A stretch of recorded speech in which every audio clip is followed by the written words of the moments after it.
പിന്നെ നമുക്ക് എന്താ ഭയങ്കര പറയാ ഒരു കോൺഫിഡൻസ് തരുന്ന ഒരു ആക്ടറും കൂടെയാണ് ലാലേട്ടൻ. ഒരു കോ ആക്ടർ എന്നുള്ള രീതിയിൽ നമ്മളിപ്പോൾ ഞാൻ ആദ്യം ചെയ്ത സീൻ ആ ഇൻട്രോഗേഷൻ സീനാണ് ദൃശ്യം 1-ൽ ഫസ്റ്റ് കോമ്പിനേഷൻ വരുന്നത്. അപ്പം നമ്മൾ ആ ഒരു ടെൻഷനിൽ അതിന് മുമ്പ് ഞാൻ ഒരു ചിത്രം ചെയ്തിട്ടുണ്ടായിരുന്നു കർമ്മയോധ. രണ്ടാമത് ബട്ട് സ്റ്റിൽ അതൊരു വൈഫ് റോളാണ് ഒരു മറ്റ് ഇത് അങ്ങനെയല്ലല്ലോ.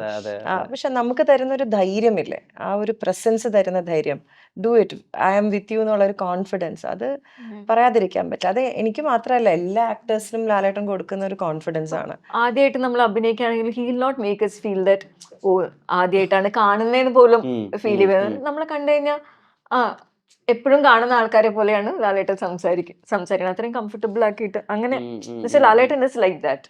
പക്ഷെ നിങ്ങൾ രണ്ടുപേരും പോലെ അല്ലേ? അപ്പോൾ അശരത്തിനെ സംബന്ധിച്ചിടത്തോളം ആസ് എ പ്രൊഫഷണൽ നോക്കുമ്പോൾ നോക്കൂ, ഈ മലയാള സിനിമയുടെ ഏറ്റവും പ്രധാനപ്പെട്ട ഒരു നടൻ, ഈ എല്ലാ കാലഘട്ടത്തിനും റെലവെന്റ് ആയിട്ടുള്ള ഒരു ആള്, വലിയൊരു താരാരാധനയുള്ള ഒരു മനുഷ്യൻ. അപ്പം പ്രൊഫഷണൽ എന്നുള്ള കാര്യം മാറ്റി നിർത്തിയാലേ നമ്മളൊക്കെ ഏതെങ്കിലും ഒരു ഘട്ടത്തിൽ ഇൻസ്പയർ ചെയ്യിപ്പിക്കും. നമുക്കൊക്കെ എന്റർടൈനർ ആയിട്ടുള്ള ആളെ അടിക്കണം, എടാന്ന് വിളിക്കണം, ചീത്ത പറയണം.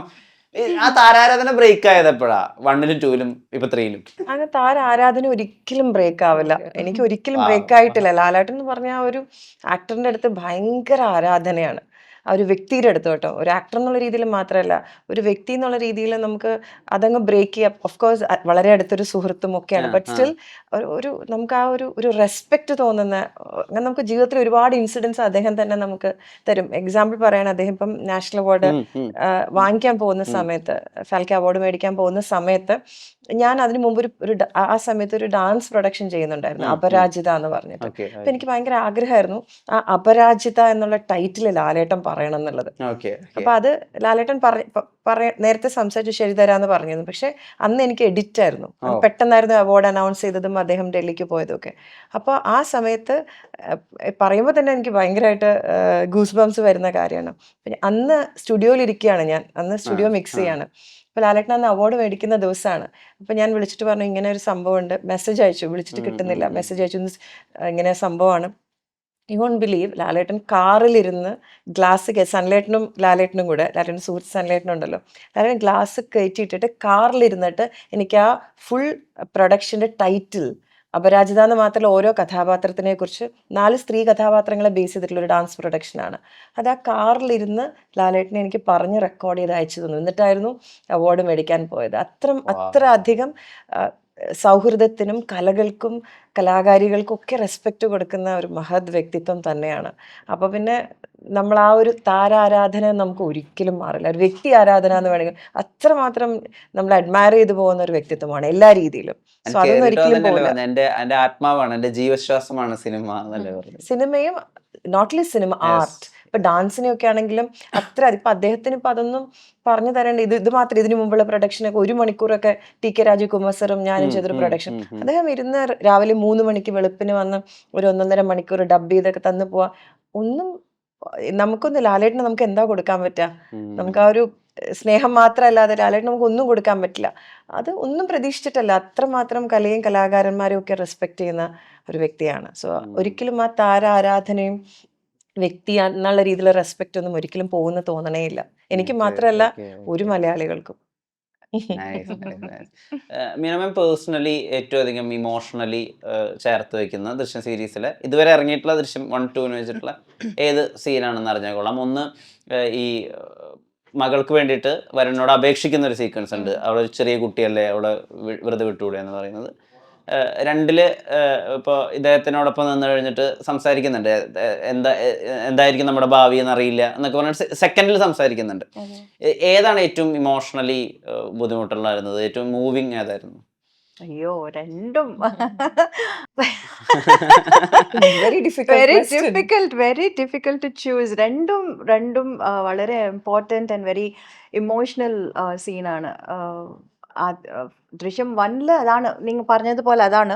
ബിക്കോസ് എന്തായാലും മോളല്ലേ, മോളുടെ ഭാവി, മോളുടെ ലൈഫ്, മോളുടെ അത് അത് അത് ഓർത്തിട്ട് ചെറുപ്പക്കാരനായാലും ഇറ്റ്സ് ഓക്കെ, പ്ലീസ് എൻ്റെ മോളെ വിട് പ്ലീസ്, അങ്ങനെ ചോദിക്കുന്ന ആ scene, it's a very very emotional scene.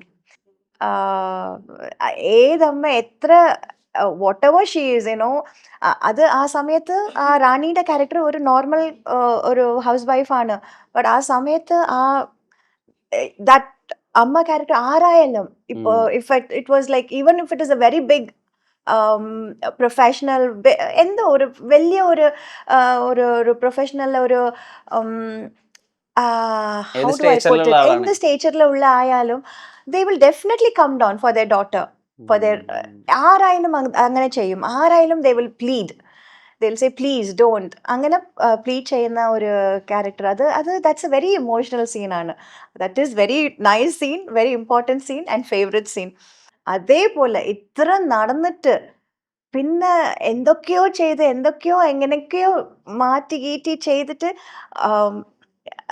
എങ്ങനെ മോളുടെ ലൈഫ് എങ്ങനെ നമുക്ക് സേവ് ചെയ്യാൻ പറ്റും. ആ സമയത്ത് എന്തൊക്കെയോ നടക്കുന്നുണ്ട്, ആരൊക്കെയോ എന്തൊക്കെയോ ചെയ്യുന്നുണ്ട്. അയ്യോ എൻ്റെ മോളുടെ ലൈഫ് പോയി പോവുമെന്ന ഒരു പേടിയിൽ കരഞ്ഞ് ജോർജ് കുട്ടിയോട് പറയുന്ന ആ scene, that is also very. അപ്പോൾ ആ സമയത്ത് ജോർജ് കുട്ടിയും വേണം, മോളും വേണം. എൻ്റെ ലൈഫ് ഇങ്ങനെ ആയിപ്പോവോ, എൻ്റെ ഫാമിലി ഇങ്ങനെ ആയിപ്പോവോ, ആ പേടിയും ആ വേദനയും, ദാറ്റ് ഈസ് ഓൾസോ വെരി. എങ്ങനെ ചൂസ് ചെയ്യാൻ പറ്റും? രണ്ടും രണ്ട് very emotional, very beautiful scenes ആണ്. So I would say both. I can't just choose one. ഇപ്പൊ ദൃശ്യം 2-ല് ഇവര് രണ്ടുപേരും ബുദ്ധി കൊണ്ട് കളിക്കുന്നുണ്ട്. ഇപ്പൊ ഗീതാ പ്രഭാകർ അവിടെ രണ്ട് പോലീസുകാരെ തന്നെ ദുരന്തറിനെ പോലെ രണ്ടുപേരെ പ്ലേസ് ചെയ്ത് വെച്ചിട്ടുണ്ട്. ഇവരെ ഇവിടെ അപ്പൊ ജോർജ് കുട്ടി തന്നെ മുമ്പിൽ കണ്ട് CCTV പ്ലേസ് ചെയ്തിട്ടുണ്ട്. അപ്പൊ എനിക്ക് അന്ന് പക്ഷെ CCTV പ്ലേസ് ചെയ്തതിനേക്കാൾ അടിപൊളി ബുദ്ധിയായിട്ട് തോന്നിയത് ഇവർ രണ്ടുപേരും പ്ലേസ് ചെയ്തില്ല. കാരണം ഇവരിൽ നിന്ന് കറക്റ്റ് ഇൻഫർമേഷൻ എക്സ്ട്രാക്ട് ചെയ്ത് എടുക്കാൻ പറ്റുന്ന ഒരാൾ തന്നെയാണ്. പിന്നെ അഞ്ജലിയുടെ ഒക്കെ മുഖം കണ്ടാലും നമുക്ക് എല്ലാ സത്യം തുറന്നു പറയാൻ തോന്നുന്നു. അപ്പൊ 2 കാണുമ്പോ ആരുടെ ബുദ്ധിയായിരുന്നു കുറച്ചുകൂടി അടിപൊളി തോന്നി, കുറച്ചുകൂടി ഷാർപ്പ്? ആരുടെ ബുദ്ധി എന്ന് വെച്ചാൽ പ്രഭാകരന്റെ ആയിരുന്നോ അതോ ജോർജ് കുട്ടി ആയിരുന്നോ? എന്റെ ടാക്ടിക് വൈസ് രണ്ടും കട്ടയ്ക്ക് കട്ടയല്ലേ.